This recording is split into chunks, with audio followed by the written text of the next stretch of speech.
Welcome back to the Autopilot Oncast, everybody. Scott and John here, and we got Connor for our special anniversary episode. This is 1 year. 1 year this week that we started this podcast. Has it already been a year? It's been a year. It's been a crazy year. It's been a wild year, man. Is this episode 28 or 29? I don't know. It's but it's up there. We've been busy, and even though I believe it's episode 29. Even though John and I, our schedules have been crazy, we still are managing to get one or two a month in. So we love it, baby. We're glad we could have Connor. Welcome back, Connor. It's always great to have you with us. Oh man, likewise, man. I always like coming on. It's an honor. And talking my mind, man. Look at this 135 beard he's got going. Is this just a big slap in the face to the Hawaiian guys? Damn. It's all good. It's all going away tomorrow. I'm headed back to Recurrent tomorrow. There you go. Oh yeah, buddy. It's a flex. So official.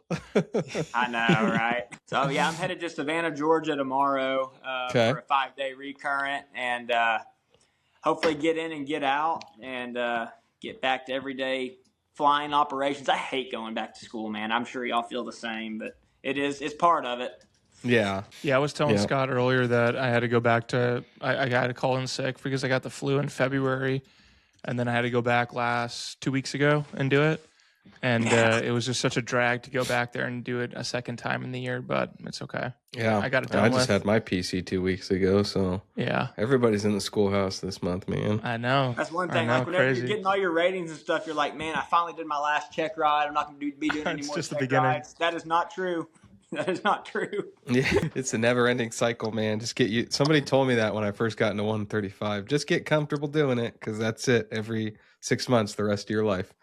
So you know, it's crazy. Seriously. So this is actually I'm typed on 3 different airplanes, not including the King Air, and this is my very first recurrent that I've ever done. I've never done a recurrent except for right now, and this is my third He's just been hopping aircraft. airframes. Good man.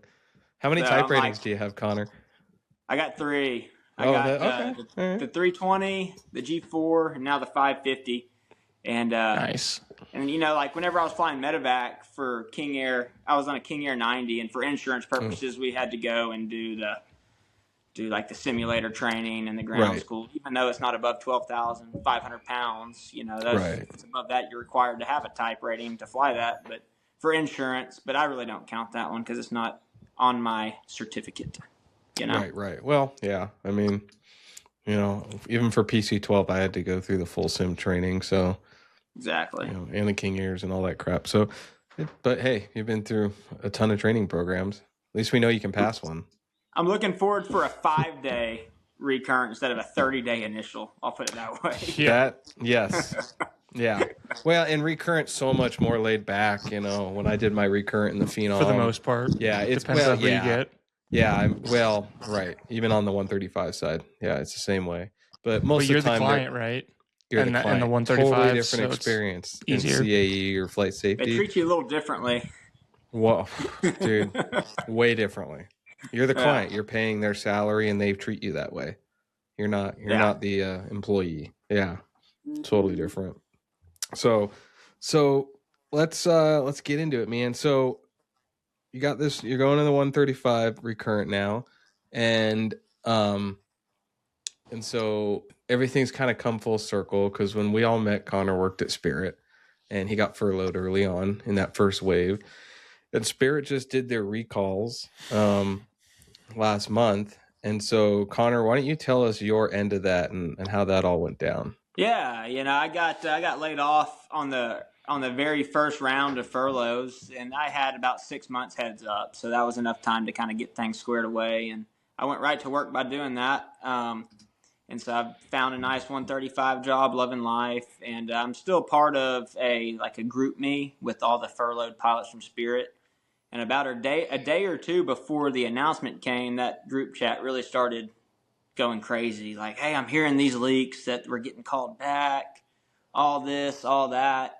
And I don't even think I've ever spoken in that group chat. I've always just kind of, just read this stuff and just to kind of stay in tune with what's going on.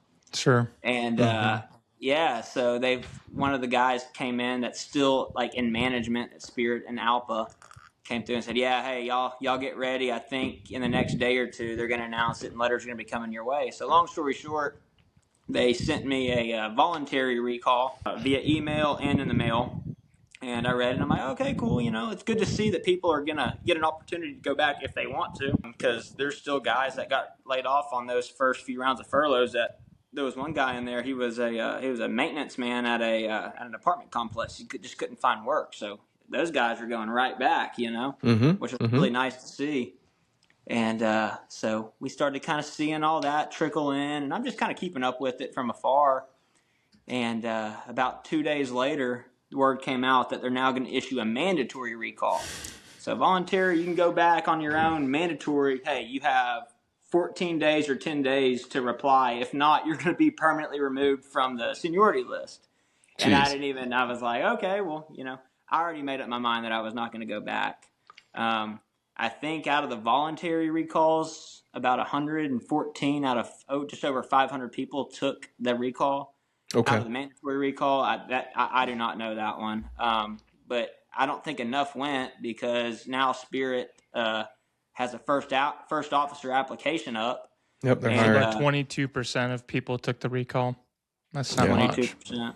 Yeah, not much, And a lot of these people, a few people that were in my class ended up going to Delta and United and American, and so good for them. They actually got to their end goal, I guess you could say, from it. Some people got fat off of it, and some people had to go back, which I don't blame anybody for doing whatever they want to do.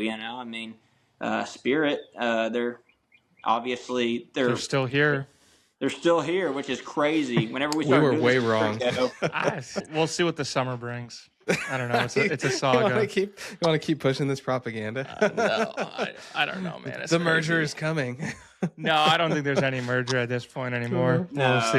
I would be shocked. But I think the reason that they were recalling furloughed pilots is not because they were in the right standing and the finances to do so.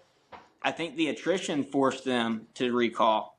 And you got to take that into consideration if you're leaving a job and going back there, because they could pull the plug really at any time, because there has been a lot of attrition over there, as everybody's kind of aware of. And that was also part of kind of my decision on not doing that. And plus, I like where I'm at, currently flying and all that sort of stuff. But that was certainly in the news since the last time I spoke with y'all. And it was interesting to get those letters. I really didn't know when, if ever, that was going to happen. I was kind of surprised it happened just, not even 2 years after the first round of furloughs. And I wish those guys were the best. 2 years.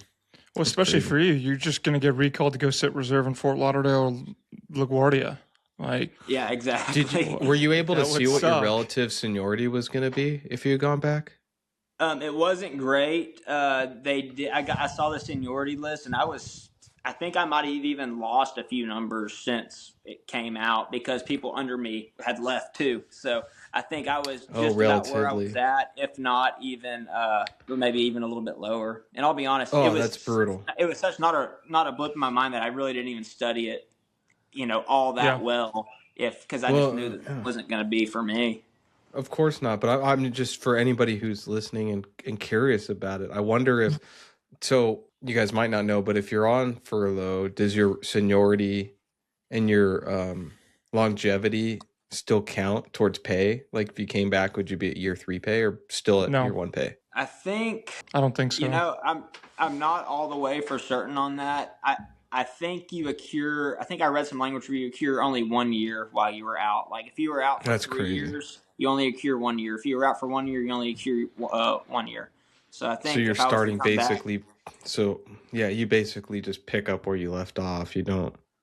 That's brutal. Yeah, it's going to be hard to get anybody to take. Because you weren't an employee at that point. You know what I mean? So yeah, that's brutal.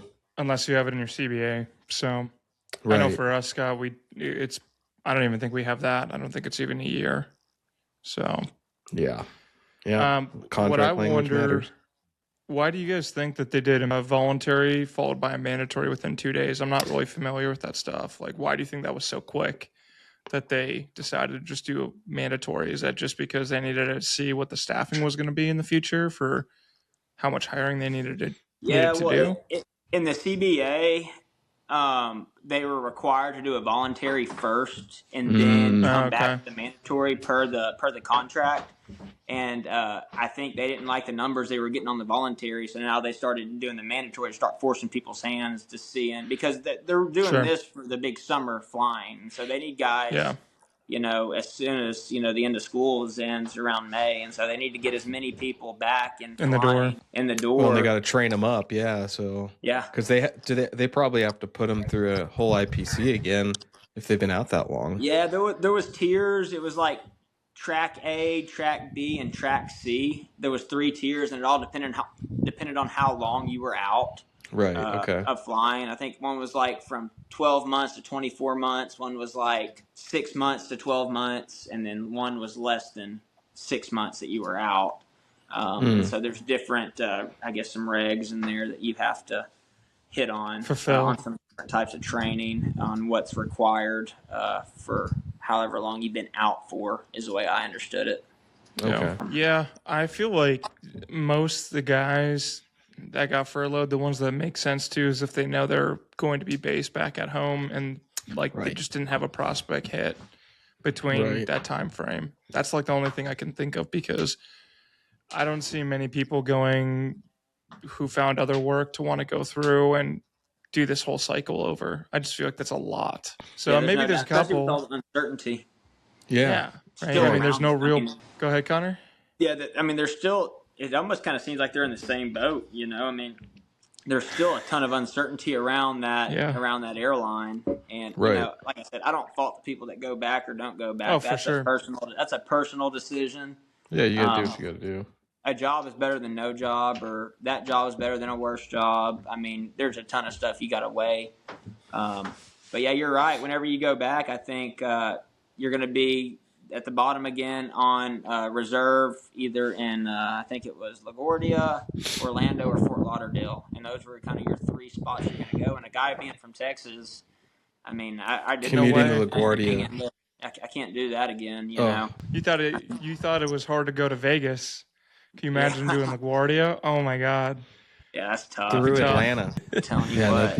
That'd be a tough commute, man. Well, to the guys that took the recall, if any of y'all are listening, send us a message if you want to talk about it. We'd love to talk to somebody about that. For sure. Just to hear the other side of that story, to hear their decision making or their position, or if you know somebody who took one and you want to talk to us, reach out to us on that. I think there's a lot of ways you could justify it, just depending on the circumstances. Like, it's still a really good job. And, if you know going into it that the prospect of having it all fall apart again, and if you just go eyes wide open and know that, like, it could be a pretty good gig, just even in the meantime, before you solidify something better and to get current again. Mm-hmm. You know what I mean? If you haven't been flying airplanes, there's a lot of benefit, I guess, as the hiring heats up here. Well, and one of my friends, he was really smart about it, a lot smarter than I didn't even think about this little wrinkle in it. But if you get either voluntary recalled or mandatory recalled, if you're under a contract that would penalize you financially, Spirit would honor that contract until it played out. So, for example, he went to his employer and says, "Hey, I know I'm not on a contract, but would you mind signing? Can we do like a 2-year contract at X amount of dollars so I can send it to Spirit just to see where they're at in 2 years? And then once my contract's up, if things are looking good, they merge with somebody, or Spirit got their feet back under them, they'll just go back in 2 years to Spirit and be at hopefully a reputable airline at that point."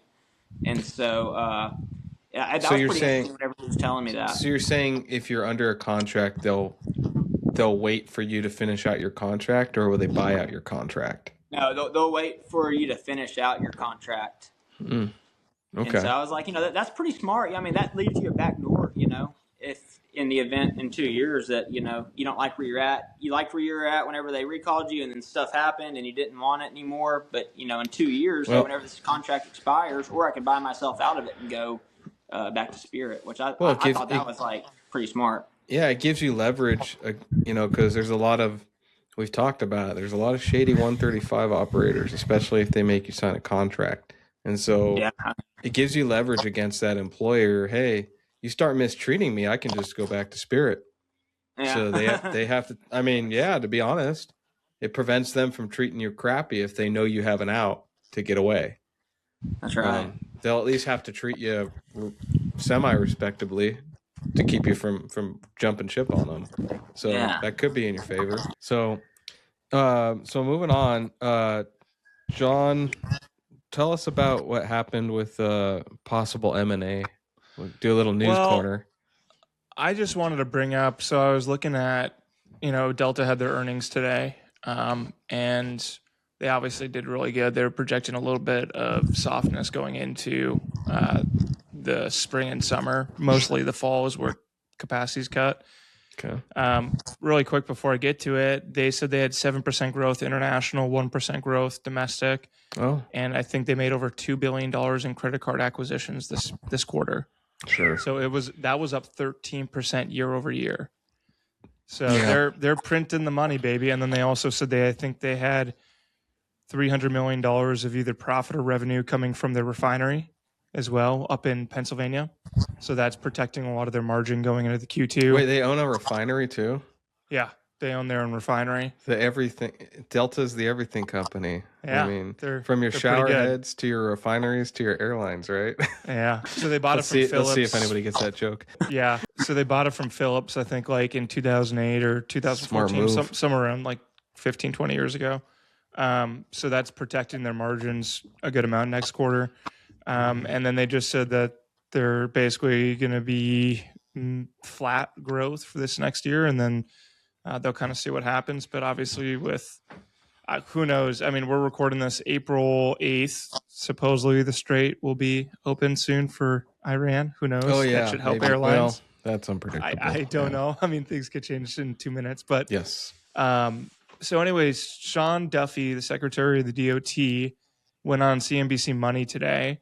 And I can't remember. It's the guy who does all the airline interviews on there. Basically went on and said, here, could I just pull it up on X and screen share? Could we try to do that? And just you could do that. Go ahead. Yeah, do it real quick. Because Let's that worked see if it last works. time. Yeah. Yeah. Hold on. It worked out last time. So I'm going to play the whole clip. Nice. Yeah. I'm going to play the whole clip, but we can go from there. Fuel prices and costs for the airlines. Let's be honest. You've got two airlines that are bulk of the profits, and the other airlines are all struggling. Nobody's going bankrupt, but there is growing chatter in the industry that perhaps one of the big four airlines gets even bigger and buys one of the smaller airlines. I would have to meet with your approval. Would you like to see one of the larger airlines buy one of the smaller airlines? Listen, that's going to come through us, but also President Trump. He loves to see big deals happen. He has to review that kind of a deal. It has to go through DOJ and it'll come through DOT. I think who knows who's going to match up, right? There's always chatter, but is there room for some mergers in the aviation industry? Yeah, I think there is. But I think it's coming, baby. So, Wait a minute. Spirit's buying JetBlue now? People are talking, amongst hold on. Let me go back. Chatter. And a lot of different people are talking, amongst themselves about what that should look like. I'm going to wait and see, is there a deal that's brought to the table? How does it look? What impact does it have on competition? What is it going to do for the consumer and the pricing of the consumer?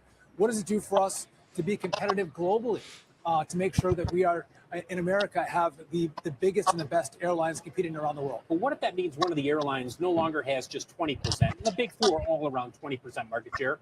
What if they go up to 30%, 35%? Would you be okay with that? Well, again, we have to look at it at a case-by-case basis. And again, if there was a merger between some of the larger airlines, they're going to have to peel off some of their assets, right? We don't want to have, this massive infrastructure with one airline in America.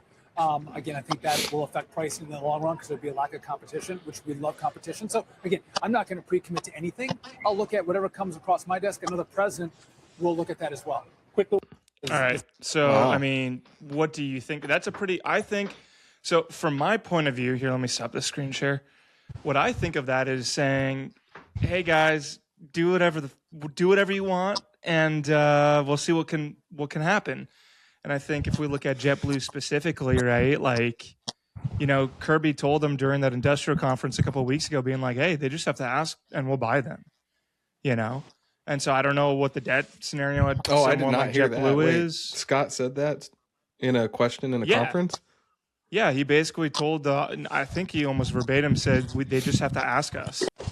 Like, yeah. So Scott is so bold.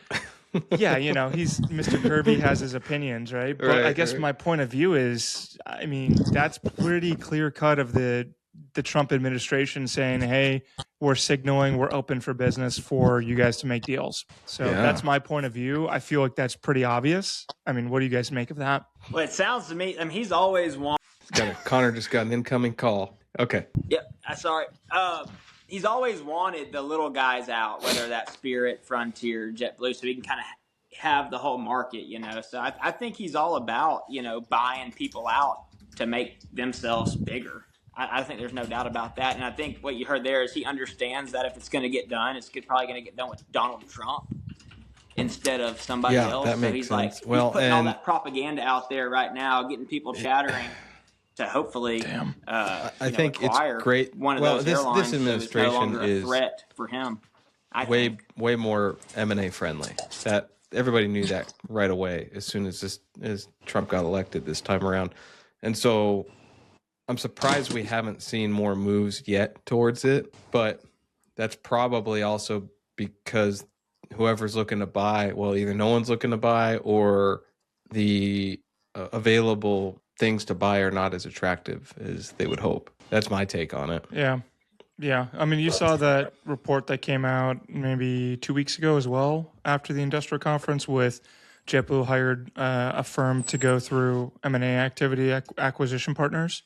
Do you see that, Scott? I didn't. Mm-mm. Yeah. So they targeted Southwest, Alaska, and United as being the prime contenders for buying them. Oh, so they are looking. Okay. Yeah, but then there was some other pushback on that saying that, this preliminary stuff. But sure. I just looked at it. JetBlue has 292 airplanes as of right now. Oh, wow. If someone like United bought them, they'd be by far the biggest airline in the world. 100%. And so I think we look back to a time around 2010, around that era, when Continental, Northwest, and US Air, they all got acquired by those big three to make the big three, right? And same with AirTran with Southwest during that time period to make those airlines who they are. And I just kind of feel like we're in some kind of period like that where if JetBlue goes down, there's no way these other airlines don't respond with some kind of attempt to go and look at the rest of the chessboard and try to make a deal. Sure. And so that's kind of my point of view is like, okay, maybe I'm completely wrong on that, but I just like, okay, so United gets to buy an airline, almost 300 airplanes plus all the slots. Sure, there's going to be divestment in JFK, but like, okay, there's no way that these other guys are not going to try to do something to gain some kind of market share and basically airframes, try to do it almost immediately. That's kind of my thought process. Yeah, that's the whole point of a lot of acquisitions is to be able to have quick scale. Yep. Yeah. And so that's kind of my point of view. I'm like, okay, well, where does that leave the other airlines? We have Allegiant and Sunny. They're both merged. Okay, so that leaves a dance partner gone. Then we really just have, I don't know, Frontier, Spirit, JetBlue. Breeze.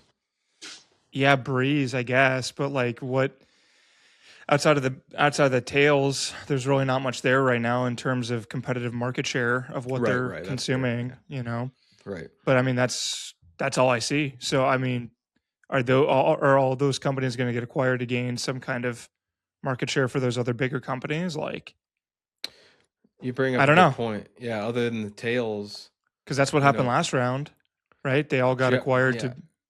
Well, JetBlue might have market share that United would want, but beyond that, I mean, for me, it seems like and I'm just thinking strictly from airline operating style. It feels more like,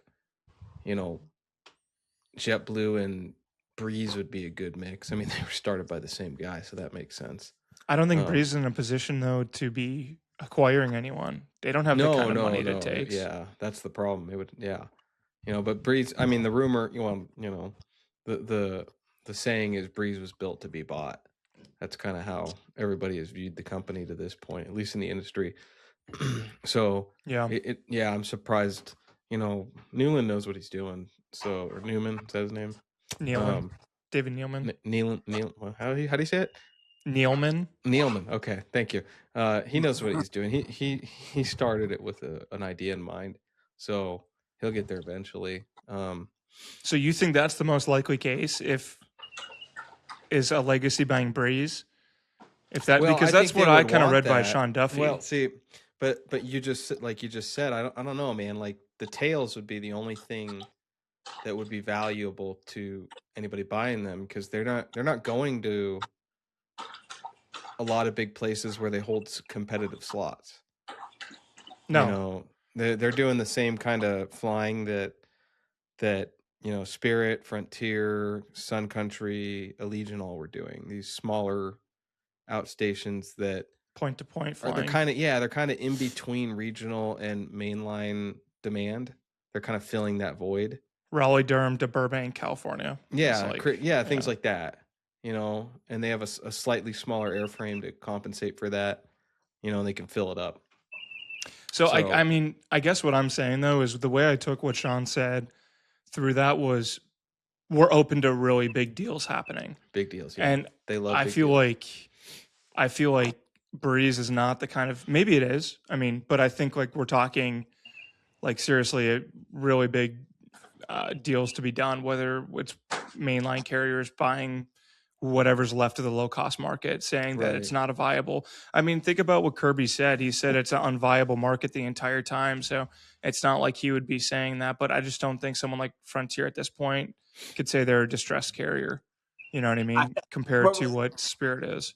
Which one is the most valuable out there? Would you say it's would you say it's Spirit, or would you say it's Frontier, or would you say it's JetBlue? Well, initially I would say it's JetBlue simply due to the slots and JFK slots and the size, And you have to look at it from a point of view. Like I said, Delta made 7% year over year growth on the international side, and they're citing that we have a plethora of baby boomers. That's literally what they said today, that they have an immense amount of baby boomers retiring, ready to go travel. Yeah. Like I've said on this podcast before that was announced. You did. Anyways, my point is like they have this influx of international travel that they're trying to continue to grow. And I think those are really valuable slots for whoever can take those. So that's why I think it's someone like JetBlue. And their planes are configured for international flying already. Some of them are. The long range, yeah. Yeah, they have the long ranges with the Mint class and everything. And the order book too. Yep, man. They do have an order book. So they're more attractive, I think, than any of the other ones. Frontier has the newest fleet of any carrier, which is a good, if you're looking for narrow body short range airplanes, that would make them the most attractive. Sure. Spirit's down to an all CO fleet now. They got rid of all the Neos, so their airframes really aren't attractive to anybody domestically, especially with the fuel now. People want greener airplanes. So, but Spirit still has. Well, I don't know now with their. I mean, I'm sure they still have some pretty high demand slots. I'm imagining they kept the most profitable slots they had. So, if someone's looking for slots, that would be probably a Spirit move. But JetBlue has a lot of valuable slots too. They just have so much debt. And again, I don't know anything about how they can manipulate the numbers to make it a valuable deal, right? I mean, I think those rumblings wouldn't occur if there wasn't something somewhat viable on the table. So, I mean, we'll see what happens, right? Obviously, like things didn't turn out the way we thought. I think no one thought this was going to how it was turn out with Spirit. So I don't think we're the only ones there. So we obviously are missing something from what the creditor committee is looking at and what their plan was. But I think that if one shoe falls, I think the other dominoes will fall as well. So that's kind of my take on it. But I mean, everyone can have their own assumption. But from just reading the tea leaves of Sean Duffy and the industrial conference and all these other things, I just feel like we're in a prime spot for prior to Trump going out in the next 2 years that something gets done. So, yeah, that's a good. I mean, he was definitely put in that interview with that question set up for a reason. And those were all cleared questions. You know what I mean? Like, so why was he asking that question? What's the context of it? That's kind of what I wonder. Yeah. So. Well, I mean, he was being the administration's mouthpiece for that industry. And on the right show for it and everything. So basically, that's probably their way of telling all these airlines, hey, if you're ready to make a move, let's go. Time to make deals. Yeah, They're halfway that's what I through think too. Yeah, so they might be trying to close something big before the end of the administration. I think your Trump's best all shot about- is with, yeah, I he's all think your about best legacy. shot for that right now is with him in office. I think there's no doubt about that. Well, that's what they're signaling. Yeah, get it done while we're friendly to it. Yeah. And it could go so far the other direction, right? Politics are so far on either side right now that if it swings way far to the left at the next rung, I mean, it could literally be, I don't know, 4 to 8 years until something else would be viable. Yep. So, I mean, it really is a primed location or timing to be able to, if we're going to do something, we got to get it done in the next couple of years. And maybe, again, who knows? We're just a bunch of pilots talking about it. I mean, we don't know jack shit about when it comes to lobbying and all that. But my kind of point of view too is, with Airlines for America, the AFA super PAC that these airlines utilize, if they want to get something done, they're going to get it done for the most part, in my opinion. Like, right.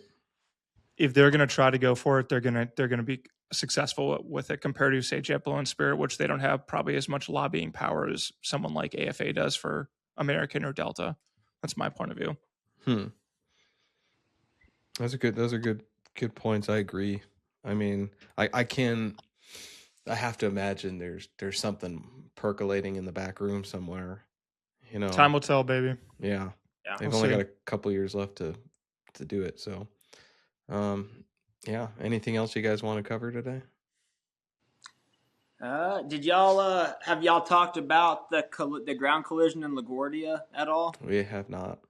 Nope. That was a tough watch. I think it was Air Canada regional, and it was a CRJ. I think either 7 or 900. So everybody that's in the industry has seen it. So everybody, we are pilots talking. Everybody, keep your head on a swivel, man. Especially going to these busy airports with short staffing.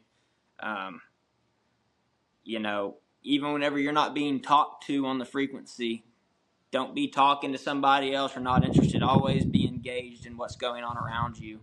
You never know. Maybe it could have been avoided. Maybe it couldn't have.